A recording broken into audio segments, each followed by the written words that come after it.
it's nice to see that so many people are so interested in this topic and this issue.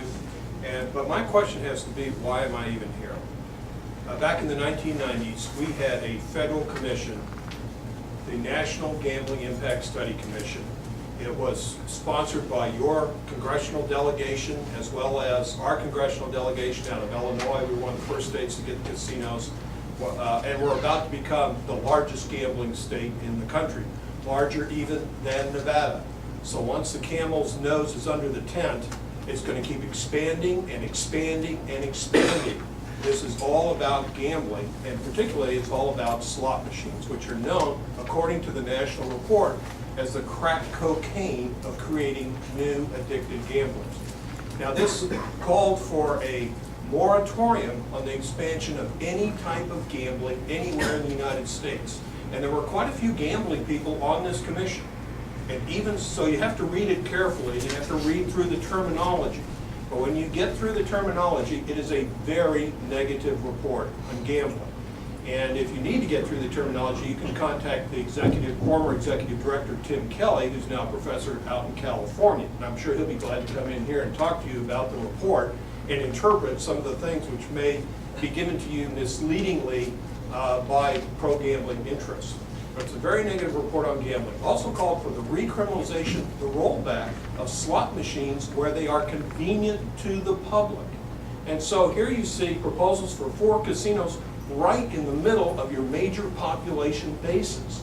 And the report indicates that around these areas, you're going to see a doubling of the number of addicted gamblers, similar to drug addiction.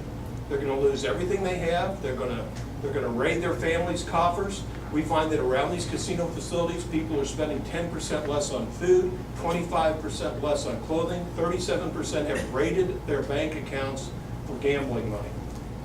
So this is a large social, economic, governmental impact on your state. And I should say that I have a lot of cousins. I have an aunt here that live in Ohio. I've been here several times. I've testified before your legislature in the past on these issues.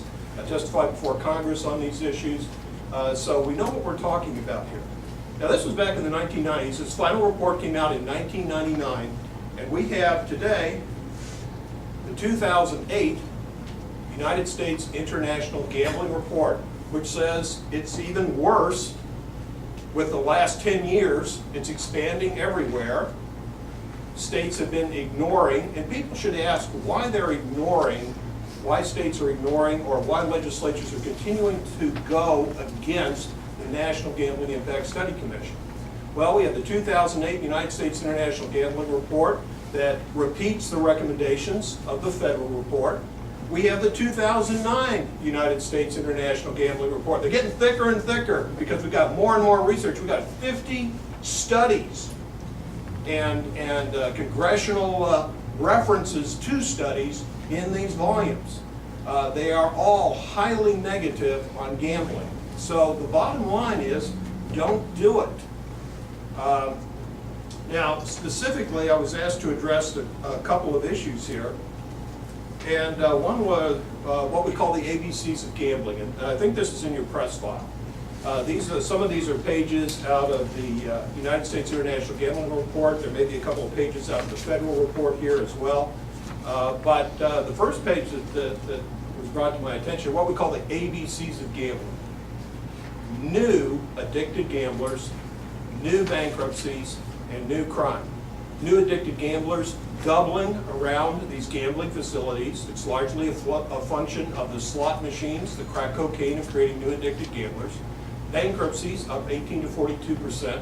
Crime increasing 10% once you bring in these gambling facilities, and that crime rate continues to go up year after year.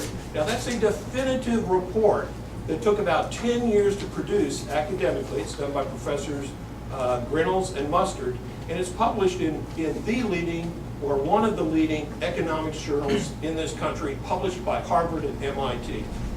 This is definitive. Your crime rate will go up. And I don't care what some clinical observation is by a group of sheriffs or a group of police persons here and there. And by the way, in most states, you find the criminal justice authorities overwhelmingly say, hey, we've looked at these. The crime rate is going to go up. We are against expanded gambling in our particular area. So those references are there in your press packets, I do believe. And they are also, there are lots of documentation there at the bottom, and the citation to the Harvard MIT reports at the bottom of one of those pages on crime. So it's right there in your press packet, and you're welcome to reference it, of course. The other thing that usually comes up, oh, and by the way, the summary of the social costs is that they are at least $3, $4, $5 for every $1 in benefits. The gambling industry will keep you focused on the benefits, focused on the gold coming in. But on the back end, you'll find at least $3. I just say $3 in social costs, but a lot of my colleagues and a lot of the studies are $4, $5, $6 in cost to the taxpayers for every $1 that's coming in benefits. And again, those benefits will disappear over time as the gambling industry expands and claims those benefits back. Let me give you a